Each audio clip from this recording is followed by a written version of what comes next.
and that looks like it's been a wise move, Brian. Yeah, he went for him just coming onto the circuit, which is a good move to go, but I think he'll be swept up by the peloton because, you know, they are starting to dial in here, and a rider on his own, very difficult. You have to be probably Filippo Ganna to get a hold off the peloton. He got a good enough gap, but he'll be brought back and as he starts to tie up in the final kilometres here.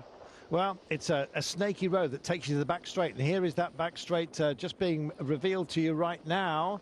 You can see the camera bikes being called out. Thank goodness for that. I have no idea what that motorcycle was doing, hanging around at a moment such as this, but he has gone. This is the back straight at the bottom of it, and it's hell for leather, this, and it's a crosswind that they're dealing with. He's still got a decent margin, but is going to get tagged, and there is a lot more room than I'd perhaps suspected at the, on this racetrack to deal with, and it is Bavila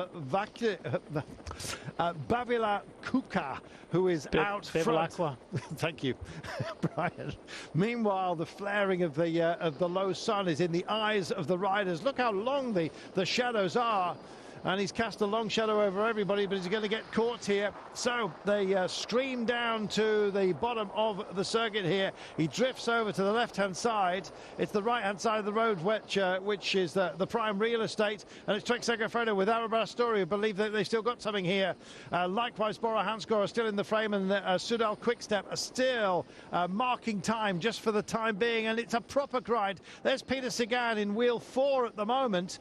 The wind is hampering them. Here's that double phaser at 2Ks to go. The first left-hander and then a second. They're separated by about 90 metres, something of that margin as they'll come round. This is about the 2 kilometres to go marker. The wind really is blowing, Brian, and it's reflected in the pace. It's a proper stamp on the pedals at the moment. Yeah, it's going to hamper them a little bit, bunching up. Nobody wants to kind of take it on. Sagan is sitting second wheel, too far from the front. This will give riders the opportunity to move up, and that's what we're seeing at the front. Maybe another opportunity to move. Arabastori wants to think about it, but he's going to leave it to his teammates to guide him properly into position. Ineos Grenadiers are in a nice spot at the moment. Can't quite... Oh, a little bit of a jink and dive out of the corner here as well. It's sketchy stuff because of the wind that's still blowing, and nobody really wants to impose themselves. Brian, you're absolutely crystal clear and absolutely right. It's going to come down to that final turn, isn't it, this one? Yeah, looking like it, in the world champion over towards the left-hand side. So the team of Soudal Quickstep have got numbers. Evenepoel is going to make the difference. He made it yesterday, and it looks as if he's going to do it today as well. Sam Bennett is in a fantastic position. He's wearing the leader's whitish accented jersey. He's just lost his lead-out man, however. He's starting to drive it right now. He's next to the European champion, which, of course, is Fabio Jakobsen as well. They're using all parts of this circuit. They're trying to trim it. They're on the old apron of it.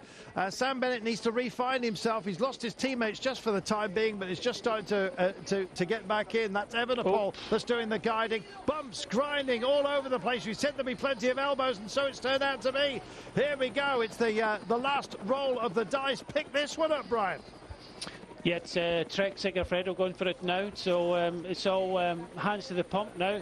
Still a long way to go. We do this left-hand sweep into the final straight, which is about 300 metres long. Just trying to see who this is. I think it's possibly Vacek that's having a dig here. No, it's Quinn Simmons.